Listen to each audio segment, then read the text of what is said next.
1, 0. We have commit and we have liftoff at 2:13. 5 million pounds of thrust, and it has cleared the tower. Prepare yourself for a world of science.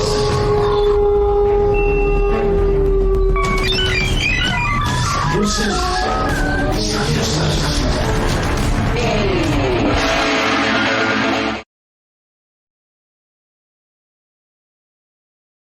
Good morning, everybody. Conley here with the Science Night in the morning. Yep, that's right. I have Dr. Sean Graham here, all the way from Australia. Dr. Sean Graham, what's up? What's up, everybody? I'm here. I'm ready to do this. Yeah, I don't have a job, so I can do this anytime. but you are publishing books right and left. You're writing a lot. So the life of a scientist is never dull, I would say, right? No. It's awesome. It's been great to be able to just watch the kids grow up and work on things like writing. And yeah, I'm applying for good stuff here in Australia, and got some good prospects. And it's going to be spring soon. There's all kinds of things to look forward to. All right, cool, man. Well, let's get into it. Now, though you are in Australia, I'm sure the flora and fauna is drastically different over there than it is here. So that kind of gives you a treasure trove of new things to physically observe and be out on the field for. Like, you got the roos, you have all the different marsupials, and then you have the fauna, the different trees and the plants and the bushes and the grasses. Everything is totally different. You couldn't find a place more different, really, anywhere in the world. There's a few big islands like Madagascar, New Caledonia, places like that where everything's different, but nothing on the scale of Australia. It's all so different. And it's kind of what it's like for me right now. It's like I'm going back to school. Right. I knew the flora and fauna of North America so well. Got to know the Southeast real well growing up there and doing all my graduate work there, and then got to know West Texas really well. Yeah. Being there for 7 years. And now it's like everything's brand new. It's cool. I've been here. I've traveled here to visit several times over the last 10 years. So it's not like completely new to me, but I'm at the point now where I am trying to learn species names, get to know trees for the first time. Getting to learn them by name, and it's tough. And especially at my age, I'm no spring chicken, so retaining Latin names for new things is hard for me at this point. But it's what we do as scientists. Like, I've done this many times in my career where I'd go to someplace new and have to kind of learn stuff ahead of time so that I would be able to function well in the new environment. Yeah, I had to do it in the tropics in South America. And I'm doing that now here so that I can, know what I'm doing. I've already got a little part-time job where I'm doing some ecological work. So it's cool. It's kind of fun in a way. It's a big challenge. Yeah. It's not the kind of thing that you usually do mid-career, but it's kind of fun. But yeah, like the plants are totally different. For example, there aren't, Australia is mostly a desert continent. Something like 75% is as arid as the desert Southwest. Yeah. And there are very few succulents here in Australia, in the desert. A lot of more monocots or dicots? It's a mixed bag. A lot of small shrubs that just belong to all kinds of wacky families of plants that we don't have in North America. There are salt bushes. That's kind of cool. That's familiar. Okay. Salt bushes can be dominants in they're in the same group that the salt bushes in North American deserts belong to, and they're pretty common in parts of the desert here. So that's familiar. There's the family to which creosote bush belongs is here and has many desert species. That's a worldwide desert family. Yeah. But succulents are conspicuously absent. There are no big tree cactus. No prickly pear-like things. In some of the other deserts of the world, there are succulents that are like our desert succulents in the Southwest, but they're from unrelated families. But in Australia, there are very few. And they're really nowhere are they a dominant in the desert of Australia. So that's kind of a real conspicuous thing. And so Yeah. I kind of missed that. And that is the topic of our show today. And that is a Excellent topic. segue. Yes, it is, and it's funny you say that because you're in Australia now, and you're learning the names of plants that are native to Australia right now. So you're kind of like this ultimate tourist that's sticking around, but now you got to relearn everything, completely under a new light. Now, when tourists come to the high desert out here, in the high desert, West Texas, Chihuahuan Desert area. Well, they have a treasure trove of different plants that are literally completely unique compared to the rest of the United States, really, I would say. And what's so cool about it is when we have tourists out here, we get a lot of questions. Oh, wow, what is that called? What is this plant cactus called? How do they look like that? Why do they look like that? Why? I've known a lot of folks that didn't understand what a resurrection plant was or how it worked. Also, the century plant, a big one out here. And, there's a lot of myth surrounded by these plants, right? And how they work. The myth is even cool. So I don't know if you want to delve in some of the myth behind some of these, indigenous tribes. Would have different myths around these plants. So let's get into it. Let's just start with, I would say, probably the most common succulent that we have out here is just your basic cactus. Your basic, like what? Yeah. What would you say the most basic cacti is that's here in the high desert? That's a great question. I think. We should establish what a succulent is. Okay. Because that's going to really help us, distinguish the different kinds. Okay. So a succulent is any kind of plant that has this kind of rubbery water storage tissue. Mm-hmm. It gives it that kind of supple, rubbery texture that we call succulents. And, that's actually an adjective and a plural noun. So depending on when you say it, it sounds the same. It sounds the same, but it's spelled differently. So succulents is just having that fleshy water storage tissue. And succulents with a T are the plants that have that water storage tissue. And that just happens to be an adaptation that we have a lot of in the deserts of the Southwest. We have, even though it's dry in the desert Southwest, we have fairly predictable rain periods right that the plants can kind of depend on, and they can replenish their water supplies in that storage tissue. In other deserts of the world, the rainy season is a lot less dependable, and so it's harder for plants to count on those rainy periods, and so there aren't as many succulents in the other deserts of the world. In the Sahara, you don't find very many.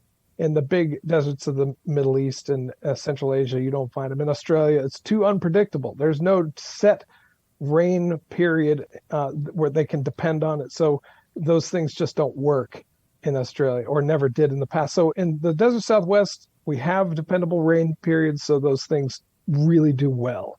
And so we have a bunch of different groups of succulents. We have, like you said, the cactus is kind of the most conspicuous. That's a family of plants that's very unique. It's got that water storage tissue. But other succulents are out here, and they don't belong in the same group with the cactus, even though a lot of people think they do. You've got yuccas, which have fleshy leaves often. Not all of them are actually succulent, but a lot of them are. And so the agaves are another group that are more closely related to yuccas than they are to cactus, but they're still in a separate group from the yuccas. And you could go on and on. There's little stone crops, the crassulaceans. Those are really cool. Those are a little bit less conspicuous, but they're really fun to look for. They live on rock outcrops usually, and they've got little bitty rubbery leaves, and they're really cool to look for. And we got plenty of them in West Texas. And so that's another group of succulents that we have. But yeah, a tourist coming to West Texas was to see all these things and be baffled that they're all spiny and have weird rubbery textured leaves or stems. And they go, oh, they're all cactus. And you'll hear people, just to keep it simple, I think, even people who know better, tell you that a sotol is a different kind of cactus than the normal kind of cactus. but a sotol is a different kind of plant entirely from a cactus. It's Oh, spiny. really? It's got sort of rubbery texture. I think it's debatable about whether or not sotol really is succulent or not. But it certainly kind of fits the bill of these kind of spiny, weird plants. The ocotillo belongs kind of in the same group, but it's not really succulent either. Hmm. But it has spiny stems and really cool. We'll talk about that as well. So lots of weird spiny plants that we have, some succulent, some not. And the cactus, like you said, is the most conspicuous, most cool. We have a lot of different kinds. And I would say of the cacti, now that we've established what a succulent is, Sure. the cactus that is the most obvious plain old cactus is probably the prickly pear. Yeah, prickly pear. Right. That's what I was fishing for earlier. Is the prickly pear cactus? You set the line. You put the worm on the hook. You got me nibbling, and there it is. You finally landed me after a long explanation. The prickly pear. I'm gonna put you up on my wall now, baby. I'm gonna. But yeah, no, it's on every cactus. Single credit, like basic credit card that when you start out a bank account, they give you a credit card, and if it's in the high desert, if it's in West Texas, I guarantee you the prickly pear cactus is going to be sporting the face of your credit card. So, and we got a ton of them in West Texas. There's a bunch of different species. So, and most people, tourists, probably even look and go, "Wait, that purple tinged one probably isn't the same thing as this other one that's kind of got light colored spines." There's a ton of different kinds of prickly pears in West Texas. One of the things it's famous for, a bunch of different species. Some are hard to sort out. They hybridize readily, so you'll get these in-betweeners that are hard to classify. Mm-hmm. And, we got the blind prickly pear, which is really cool and bizarre. It's a lot of people are probably familiar with it. It doesn't have the main spines, the long spines. Instead, at the little round spots where the spines come out, what they call areoles, there are a bunch of little bristly hairs that are called glochids that are even worse than spines. And anybody who's ran into a patch of blind prickly pear knows what I'm talking about. Those things stick in you like little bitty porcupine quills, like little hairs, and they're really hard to get out. You need to tweeze them out, basically. I always tell my students not to go anywhere near blind prickly pear, and inevitably they always go close anyway and learn the hard way. Yeah, that it's really bad to go near the blind prickly pear. And the legend has it, talking about legends and myths, that the winds in West Texas would blow so hard it would blow those glochids off of the blind prickly pear into the eyes of cows and cause them to go blind. And I don't really think that happens, but your phone is probably going to light up with 100 ranchers who want to string me up for saying that. They're going to tell me that half their herd went blind one year, and I welcome that. If you have good anecdotes that this is a true myth, call in and tell me I'm a liar. But I'll bet they won't have any pictures of it or evidence. But I only say that to be provocative, to try to get people to listen to our show. So I'm just trying to be controversial here. Oh yeah. Well, hey, it's always going to be controversial a little bit. So I'm there with you, man. So if you were guiding a tourist around town and you were to describe how these succulents work from the drop of water that lands on the succulent to how it processes and then to how it stores, and is there a deadline when it needs the next drop of water? There kind of is. Yeah. That's really good. Good question. So the other thing that cactus are kind of famous for is having these big, thick mats of shallow roots. Right. Real shallow. Right? Yeah. Yeah, they're right at the surface. It's like you can imagine like an underground net of roots. And usually the net of roots is at least as wide as the plant is tall. So for something like a giant saguaro, which are the giant cacti of the Sonoran Desert down in Arizona, if it's a 70-foot, well, we'll say 40-foot saguaro cactus, it's got a 40-foot diameter nest of shallow roots under it, so that when it rains, those things just soak up the water. Wow. And it happens really quick. They can even sprout new tiny little fibril type roots called rain roots that within maybe a few days, the soil is enriched even further with lots of roots just to sop up that water. And, a saguaro cactus has those pleats that allow it to expand like rib cage, like an accordion. And so it can take up, a 40-foot saguaro could be a couple of tons, and about 70% of that is water in that water storage tissue, that succulent tissue. It's mostly what the giant saguaro is. And it can lose a great deal of that water. You talk about a deadline. It can lose something like 70% of its body weight without dying. It can just shrivel down. And then it has to have that water replenished and expand again, or it will die of dehydration. The cool thing about the giant saguaro is it's got 2 regular rainy seasons that it can wait for to accomplish that. It's got a winter, spring rain period in the Sonoran Desert. These fronts come up from the Pacific, kind of good rains in the winter, spring, and then another rainy period in the late summer, June, July, August, just like we have here in the Chihuahuan Desert. And so it only has to wait between those 2 rainy periods to replenish its supply. The Chihuahuan Desert cacti have like a good 8-month period where they can survive without another rain, and then they can get all that water replenished that they've got that they lost during the dehydration phase. And so that's the kind of schedule we're talking about. And most of them can make it. They can even go for a longer period of time as long as they got a couple of little bitty rainfalls in between.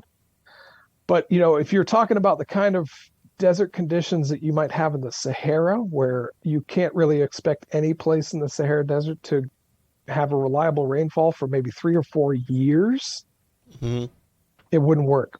All of our cacti would never make it. And so, again, that's why we don't really see that group represented or groups like it, succulents, in some of these really extreme deserts where the climate doesn't allow replenishment of the water supply.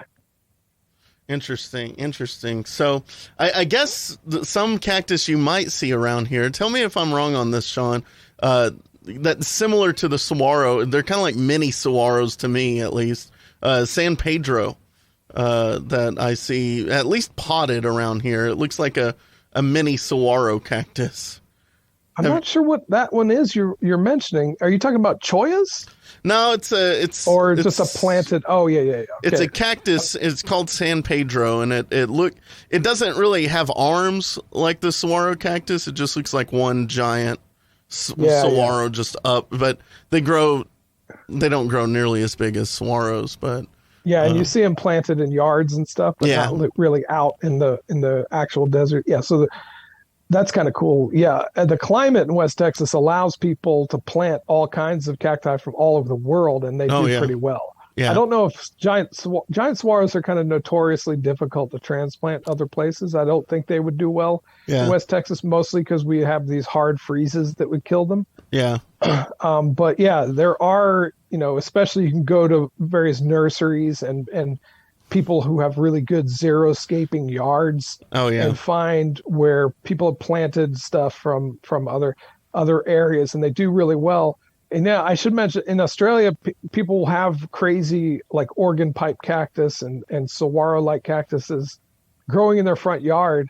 They do pretty well here. Yeah. But in fact, some have escaped and are like feral, invasive species. So once they're here, they can manage. Yeah. But I think a lot of times they have to be watered on a pretty good schedule, or they wouldn't make it in the actual outback. The saguaros that you see out here, they've been here for years, and if you run into them with your Honda Civic, it'll probably total your Honda Civic because they're made out of metal. And oh, right, that kind of saguaro. Yeah. Now, why they put them out here? And, I don't understand. Honestly, they're not native to this area. They're only like an Arizona type cactus, but you see them all over the place in metal form. So it's just crazy. Yeah, you'll see people plant, do the same thing with like Joshua trees and stuff. That try to get them growing in other places. But even though we don't have those tremendous giant tree cacti like the Sonoran Desert, in the Chihuahuan Desert, what we do have is a lot of species diversity. We have more species diversity And the famous thing you can say, if anybody from Arizona tries to front, is that there's more species of cactus in West Texas than the entire state of Arizona. Oh yeah. In fact, I've read, and I need to check up on this, that West Texas has more species of cactus than the entire rest of the U.S. combined. Yeah. So you can I could include see that. California, Nevada, everything, and it wouldn't count up to the number of West Texas. So Chihuahuan Desert has amazing diversity of cacti. They're just all, for the most part, kind of small and not as charismatic and giant as the saguaro. But, little bitty, dime-sized cacti that live in very unique, specific types of rock environments. We got that kind of diversity here in West Texas. Really cool. Yeah. So I should mention another really cool adaptation, are we coming up on a break? Yeah, we're coming up on a break, but Okay. I'd like to after the break, I'd like to get into a lot of that diversity. You mentioned, like, we have the button cactus that are out there, the fishhook cactus, the hedgehog cactus. There's so many different kinds. I mean, an array of different prickly pear type cactuses. And then you got your eagle's claw, that real beautiful, you're familiar with that one, right? Yeah, Love them. Yeah. Yeah, they're amazingly beautiful. So we're going to take a quick commercial break. We'll be right back. And then we're going to help you as the tourist identify some of these species of cactus that you'll see as you go out and wander the high desert. How's that, Sean? Let's do it. Another tour around the desert. Yes, sir. Yes, sir. All right. All right, we are back. Dr. Sean Graham on the line, all the way from down under, but he is very familiar with our beautiful high desert plain that we have here in Alpine Big Bend region. And, well, you know what, Sean, let me tell you, you have done it yourself when you're out here giving tours and, having people that have come from all across the world to just see the uniqueness of the flora and fauna in the desert. You probably have a lot of students that are working on their masters and doctorates in just that, right? So let's kind of do a tour and explain to some of the tourists that might be in town right now about what these cactus are. Where are, like, what do they look like? What's the names of them? How do I identify them? And we can start with the most identifiable one here, I think. There's a few, but the yucca is all around. Yeah. So yuccas. Yeah, so maybe we can kind of go back into the different kinds of succulents. We talked about cacti, and we'll circle back to cacti again because they're so diverse that with just a little bit of knowledge, you can actually kind of classify them at least into their little subgroups. Mm-hmm. And then it'd be off to the races, being able to actually identify it to species. That's a little bit harder. There's a bunch of field guides available, but just figuring out that, this is a prickly pear, this is a cholla, that's not too hard to do. And right. Similarly, like a yucca, these are these leaf succulents that have kind of big, long leaves with pointy ends. The most familiar maybe to a lot of people in the U.S. would be the Joshua tree, because of the U2 album. Right. But we have a lot in West Texas. We don't have the Joshua tree in West Texas, but we have really cool, tall tree yuccas that do have a central woody trunk like the Joshua tree. My favorite is what I call the giant dagger. Giant dagger. Yeah, and that's there's a bunch of different common names for it, but this is the one you see planted along like U.S. Highway 90 that's got an enormous trunk like the width of an elephant's trunk, or like not elephant's trunk, but elephant's legs. Wow. Almost as big as like a ponderosa pine. Huge, big green leaves that spread kind of in a perfect star pattern. Not as branchy as Joshua tree, but it can have branches. It can be enormous, and it's not common in Texas, but is super common south of the border. It's planted along the highways in West Texas. It's planted on the Sul Ross campus. Mm-hmm. It's probably the most common giant tree yucca planted on the Sul Ross campus. So if you wanted to do a tour, you could just kind of stroll along the Sul Ross campus. You go to the, we shouldn't forget to mention that there's the cactus garden Yep. right out in front of the Solaros campus. The Yep. Beautiful Michael cactus garden. Howell, amazing. If you can get your hands on the guide that goes with it, you can actually use it to figure out which species are which in there, get an idea of some of the diversity of cactus. They include some of these other succulents in the cactus garden. But a yucca has these long, pointy leaves, often with little fibrous kind of tendrils coming off them, and then a unique kind of flower stalk. So the flower stalk is going to help you distinguish the different kinds of succulents that look like yuccas but aren't yuccas. The flower stalk is this woody projection that has big white flowers when they bloom. And when they're done blooming, the flower stalk dies back and stays on the plant. And so yucca blooms more than once in its lifetime. Some of them you find with several old flower stalks kind of drying on the top of the plant. Right. Not all of them are growing as trees. You can find yuccas that hug the ground and just kind of protrude from the soil. The plains yucca, an example of a type of yucca that never kind of grows into a central trunk. And we have those and several kind of tree yuccas in West Texas. What does a baby one of those look like? Like a little baby one. Yeah, like a baby giant dagger. It's impressive. I don't know if I've ever seen a like super baby, like, just germinated giant yucca. Really? Giant dagger yucca. I'm not sure if I've ever seen that, because by the time you see them and notice them, they're already really impressive, because it's just this enormous, huge leaf, Right. Spiny leaf thing growing from the ground, and it takes it a while to kind of heave itself up onto that woody trunk. Yeah. But they start out on the ground and eventually start growing a big trunk and growing up higher and higher. And they can be like 30 feet tall. How many years do you think that takes? Because I see a lot of those types of yuccas in people's yards that just really kind of hug the ground, but then they have some on the side and whatnot that are already growing into the trunk. It looks like, just by looking at it and observing it, you can tell it goes through a whole bunch of cycles in order to grow the trunk, right? Yeah. And it does. It takes a long time. It takes decades. And I'm more familiar. I've read a bunch about the Joshua tree, which is fairly equivalent. And people estimate that a big kind of branchy Joshua tree might be something like 200 years old. Wow. Goodness. Yeah. That's so amazing. What they do is they grow. You can usually, if you go to a place where there's lots of Joshua trees, you'll see like a little bitty, just kind of stem of those spiny leaves sticking out of the ground that's only like a foot tall. Yeah. And that's usually when you start noticing them. They obviously, when they germinate, they must be even smaller than that, just like a pair of leaves down there in the ground, or I guess a single leaf. Yeah. And so it might take, 5 years to get to the point where it's like 3 or 4 feet tall. Mm-hmm. And then it might take something like 20 years for them to get like 7 feet tall and they still haven't branched. Wow. And then when they flower for the first time, that causes the first branch to occur. So the stalk grows up right out of the top, and that causes a split. And then they just kind of keep splitting and splitting and splitting as they put up more flower stalks. And so if you kind of extrapolate the number of branches and the number of flowering stalks, you can kind of get a rough estimate. There's no way of knowing for sure because they don't throw down growth rings like other plants do. So you can't actually know for sure.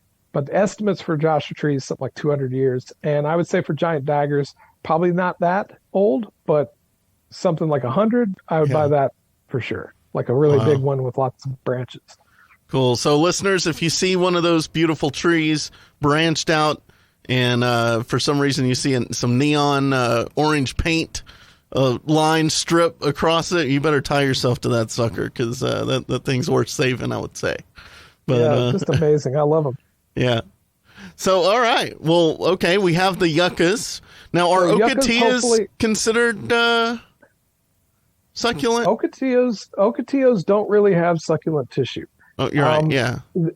At the base, something like at the base of an ocotillo, and this for people who are totally unfamiliar. If you live in West Texas, you've seen this. You might not know what it was. It's this amazing, really cool whip-like a bunch of whips sticking up out of the ground. Mm-hmm. Almost like a many-legged squid with its head buried in the dirt. Yeah. That's what it looks like. I love that imagery there. Yeah, it's got like a bunch of tentacles. And all the tentacles, the whip-like stems, are covered with spines. And it does put out leaves after rains. So it's not, a cactus never puts out leaves. Ocotillo does. they're drought deciduous leaves that will drop right after, a couple of weeks after rain happens. But for a while, they can grow leaves after rain, and they look like furry pipe cleaners, all the little stems. Now, they do have this kind of greenish tissue towards the base of the stem, which is photosynthetic. So they like a cactus is all of that. None of that stuff is actually a leafy material of the cactus. It's all big bloated stem material, and it's all green, so it's all photosynthetic. And the ocotillo, its photosynthetic surfaces are those temporary leaves, and also some of that green tissue on the stem can actually do a little photosynthesis, maybe even when they've dropped their leaves and they've kind of gone more dormant. But it's not really succulent tissue. I hope I'm not wrong about that, because it certainly doesn't feel like it, and it wouldn't function as well as some of these really obvious succulent plants. Yeah, but it's real woody. It's real exactly. It's woody, and it's definitely got some photosynthetic tissue in the stem. If you look down where it's peeling and it's green, and it certainly gets confused for cactus because it is covered with spines, and it looks weird. I always thought I wanted to make a 1950s sci-fi horror movie about ocotillo. I thought that would be so cool. Like, it would just go well with all those other weird radioactive ant and Gila monster movies from the 50s. The ocotillo, because it looks like it's about to grab you. Yeah. You walk by and it looks like any second it's just going to lurch over and wrap you up in those stems, and that would hurt. Oh, that would be great. And have a javelina as a sidekick. That'd be so cool. I love that idea. So no, I should mention the ocotillo belongs to a unique North American family found nowhere else in the world. It's kind of a semi-arid desert family of plants that's unique worldwide. There's about 15 species, most in Mexico. There's a giant one in the Baja Desert called the bujum. That's an ocotillo-like plant. It's related to the ocotillo, and then our own beloved ocotillo.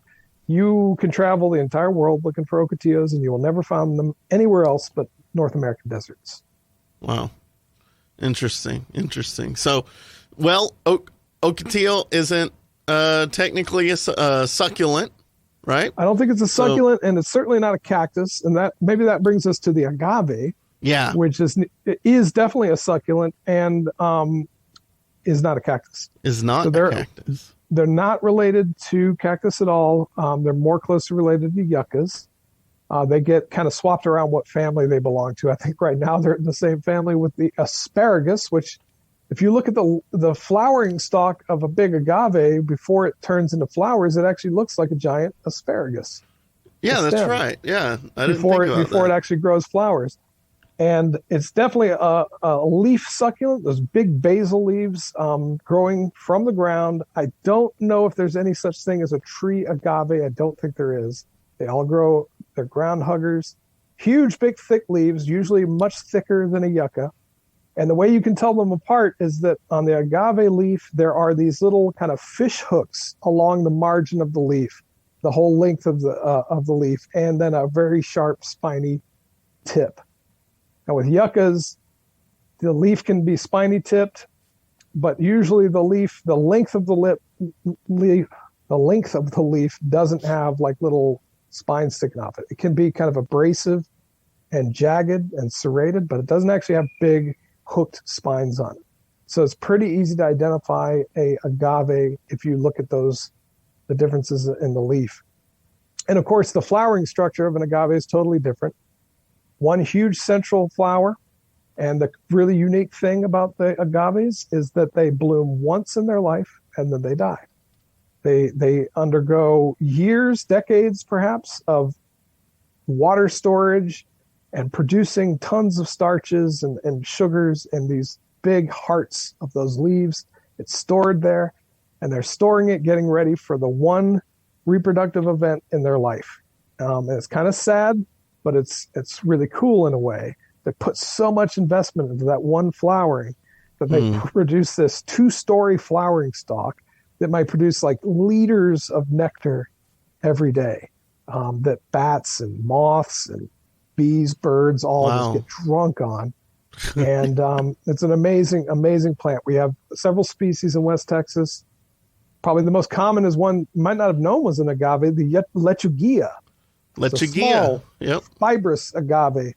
It's not even particularly succulent. That does grow all over the place. And then the really pretty one that has a massive bloom that's really generous with nectar is the Havard agave that can have enormous leaves, like 3 feet across, growing in kind of in the foothill areas of like the Chisos Mountains and elsewhere. So I'm sorry. Go ahead. No, I was done. Well, you were talking about lechuguilla, and I've always had a hard time lechuguilla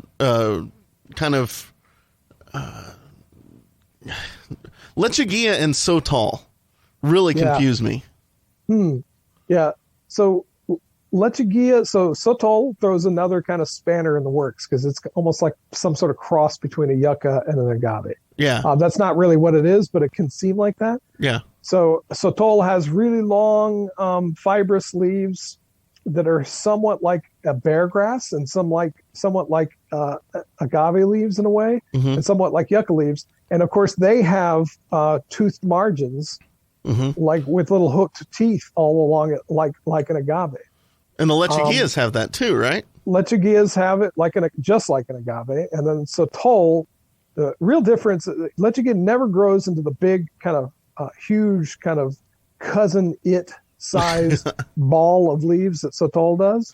Okay. The leaves of Sotol can be like 3 feet long, whereas lechuguilla, the leaves would only be a foot long at the most. Right. And of course, once you get familiar with them, you can double check always the flower structure, because lechuguilla has the really tall kind of almost like spear flowering stalk that, of course, after it flowers, it dies. And then Sotol has a big kind of bushy flowering stalk with tiny little lily flowers all over it. That looks almost like a plume, like an ostrich feather or something sticking out of the plant. Oh, wow. And they bloom multiple times in their lives, like a yucca. So, it'd be good to, if you're real confused about this, spend some time looking at the different kind of leaf margins and what they look like, and then try to find one of them in bloom and get used to what the flowering stalk looks like. The Sotol, especially, I think Sotol flowering stalks and lechuguilla flowering stalks, probably of all these different things, look the most similar. But with a little bit of practice, you can get the hang of which is which and just tell which one is which by a glance. Wow. Wow. So we have that kind of hybrid, like you were saying, right? Not a succulent, but still kind of, structured similar to it. Now, if this next one really isn't a succulent, I'd be very surprised, but I think it is. I'm pretty sure it is. Candelia. Yes, very good. Yeah. Candelia is considered a succulent. Okay. And it's real waxy. Yeah, exactly. It's got that classic waxy, supple texture. And it belongs to this big family of plants, more common in the warm tropics, the euphorb family, the Euphorbiaceae. We have a bunch of euphorbs that are just kind of like weird, nondescript, boring herbaceous plants. But a lot of euphorbs grow into big succulents, including like massive succulents that fill the role of cactus in some of the other deserts of the world. So in Africa, for example, there are no cacti, no native cacti. All cacti are native to the Western Hemisphere. But if you go to Southern Africa, certain places where there are predictable rainfall periods, you'll find plants that look like cacti, but they're not cactus. They're euphorbs. And they'll have fleshy leaves, and they'll have spines, and they'll even grow like, this kind of candelabra organ pipe sort of shape, just like a cactus. Wow. But Candelia is a good example of kind of our version of a desert euphorb that's managed to do real well in West Texas. Looks like a bunch of kind of greenish gray straws sticking up out of the ground. Yeah, it looks like a whole bunch of candles, really. Yeah, I mean, and I think you can light them. Candles. And you wouldn't want to light them, but I think you can. Don't they use the wax for something? They do. It's so cool. Yeah, they through kind of a caustic process, they've been making candle wax out of Candelia in this part of the world for hundreds of years. Wow. And they're still doing it. This is an amazing thing. This is cool because like in the 50s and 60s, Mexico actually outlawed production of Candelia wax because they a lot of things are nationalized in Mexico. The beer companies, for example, if you didn't know that. Sure. But they basically wanted to corner the market on production of Candelia wax. And so there were these bootlegger candelieros out there making wax and bringing it over to the U.S. in donkey trains, illegally. So wow. in the 50s and 60s, I'm sure they probably brought other stuff over and are definitely bringing other more lucrative things over now. But they were making bootleg Candelia wax that late, and like the Federales would try to shut them down. It was like Elliot Ness versus, can you imagine? So they're still doing it. I was down in Coahuila, in a little town called, San Miguel. And there was a little Candelia wax outfit there. We saw the big vat of melting Candelia, all these big piles of what looked like kind of straw after they got done with the Candelia. It was just kind of the skeleton of the plant was left. Wow. And they were making it. It was crazy. And I've heard that, like, I was real scared of stepping around because I've heard that, like, they use like something crazy like sulfuric acid to extract the wax. Whoa. And I've heard of like horror stories of like candelieros falling into their vats on accident. Oh. And then they so turn into the wax? Something bad happens. I think they don't survive. That's a Breaking Bad episode. Yeah, exactly. And I was like, oh man, I hope I'm not about to step on some hidden vat where there's just like this layer of sand over the top of the wax and I'm about to fall right in. But it was cool. It was neat to see that they're still doing it. I'm not sure where they sell it. It's supposed to be really good stuff. Yeah. But it's neat to see that traditional use for that plant still going on. It's terrible for the plant because they just yank it right out of the ground. Yeah. And it's made it rare in some places, but it's still doing real well in West Texas. It's recovered from any of that kind of industry from the past. Yeah, that's true. It's beautiful too. It's a beautiful, beautiful plant. Well, it is. We're just about to approach our next commercial break. We're going to go and do that.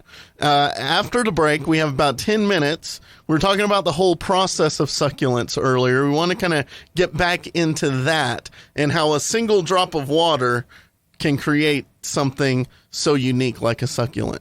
So we'll see you after the break. Hey, everybody. Hello, West Texas. Sean Graham here, Conley Razor, as always. And we're doing a Science Night show for you today on succulents, cacti, and other really cool desert plants. And one of the things that I haven't mentioned yet, it's kind of strange territory. I hope it doesn't get too technical, but there's another adaptation these succulent plants have that is another key to their success. Because if it was just all about water storage, that wouldn't be terribly impressive.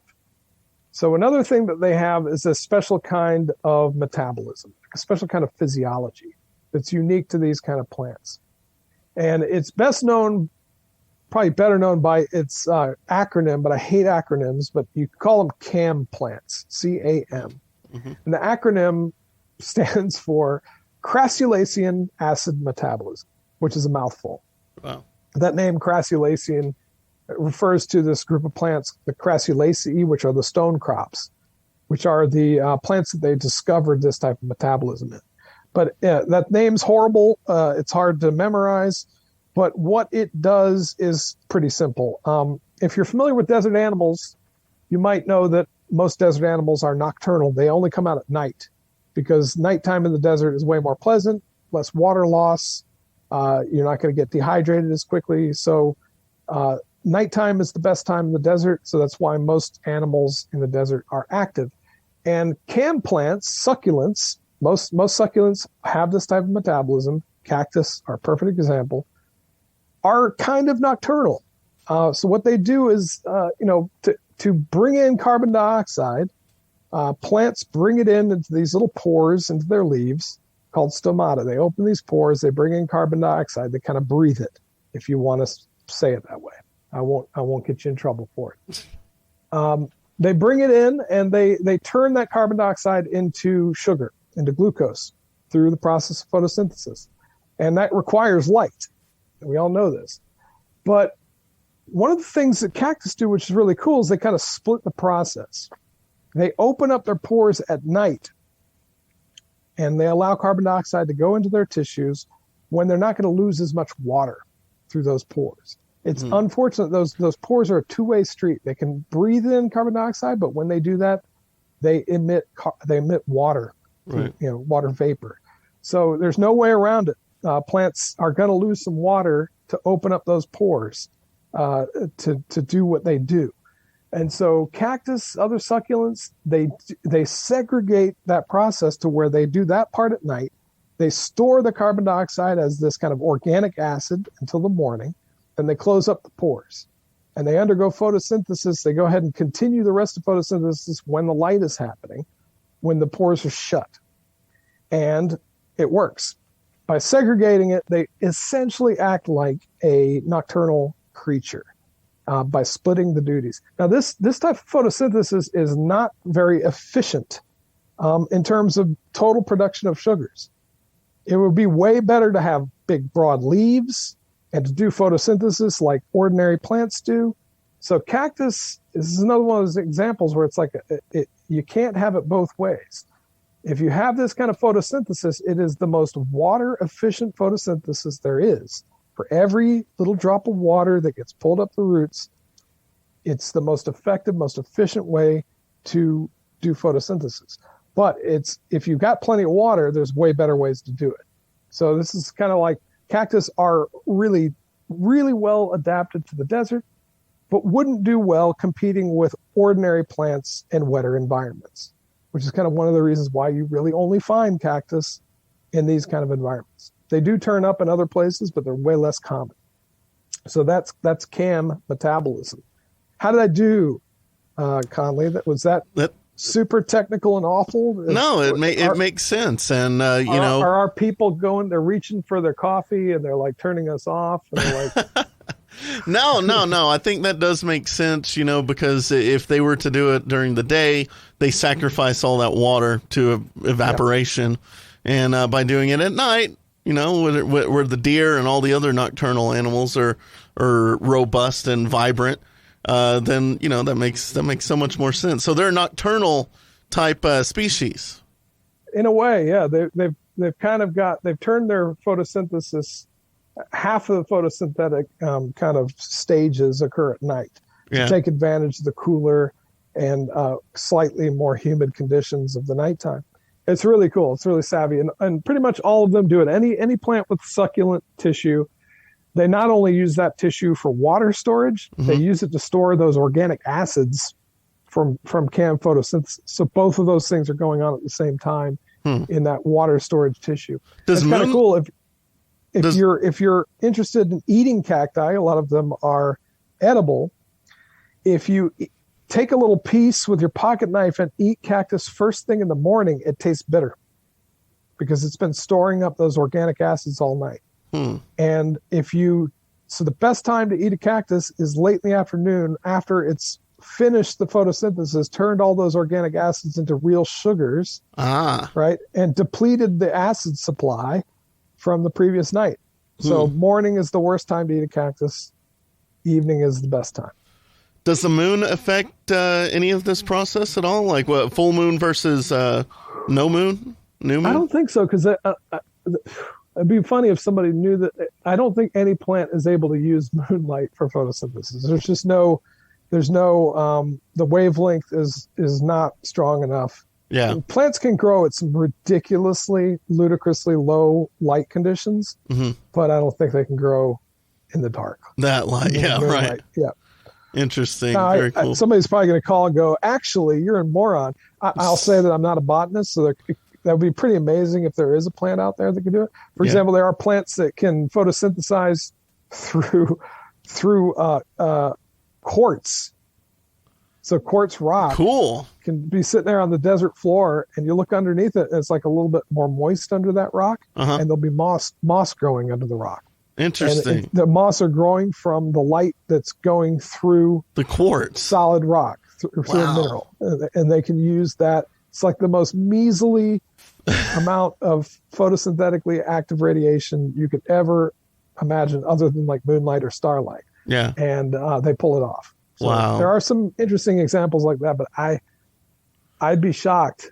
Of course, now some listener, Martin Terry, Yeah. is going to call up and go, actually, you should have taken my botany class, because I would have told you, but I don't think so.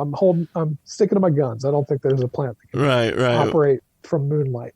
Well, before we head out, we just have a few minutes left. I want to talk about, and we could do a whole episode on this, and I'm planning that we do a whole episode on this. But I came across on one of Dr. Terry's ranches, talking about Dr. Terry. He has a preserve that he is creating right now with his wife Dee, and they have this beautiful ranch. And I went out to it, and he invited me, and it is absolutely fantastic with an array of different species of cacti. Now, I came across this one scene that was absolutely brilliant. It had the spiny cactus on the outside, and there was one spiny cactus that had like a stem, and then it came out, and it kind of covered, like, I guess you could say, the spines protected it from birds, I guess, or aerial like intervention, and on the side. So it was like this little fortress of spines. Wow. Well, on the inside, you have all your little, like the eagle claws, the real supple and very vulnerable, like the candelias, and just real vulnerable cactus that you don't have spines, right?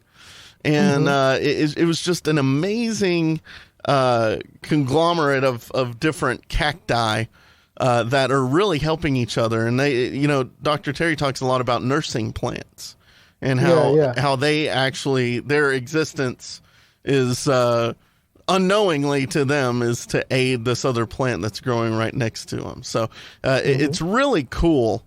And I think we could do a whole show on how plants communicate.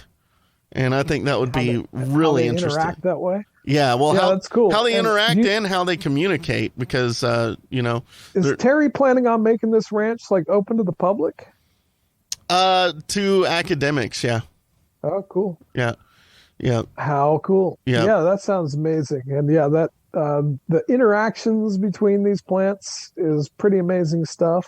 I'd love to talk about it, especially if we get lots of listeners calling in and demanding it, because we're cheap. We'll talk about whatever you guys want to talk about. Yeah. We'll talk about pseudoscience, talk about astrology. I don't care. Whatever you guys want. Yeah. So we're planning on, we'd like to do that. So we have more episodes in the docket. October's going to be a fun one. We're going to be talking about microscopic monsters. So that's definitely in the docket there, and much, much more. So stay tuned. Anything you want to wrap up with, Dr. Grant? I think we covered everything. Just look out for your desert succulents. A lot of them are getting kind of hammered by cactus rustlers. And so, if you have a good piece of property with lots of succulents and you love them, keep people off of there, keep people from digging them up. A lot of people dig them up to take, for ornamental purposes, and a lot of our desert plants are getting hit pretty hard for that. And so, maybe look out for your fellow desert dwellers if you can. Well, that sounds good. Well, we'll see y'all next week on Science Nights in the Morning.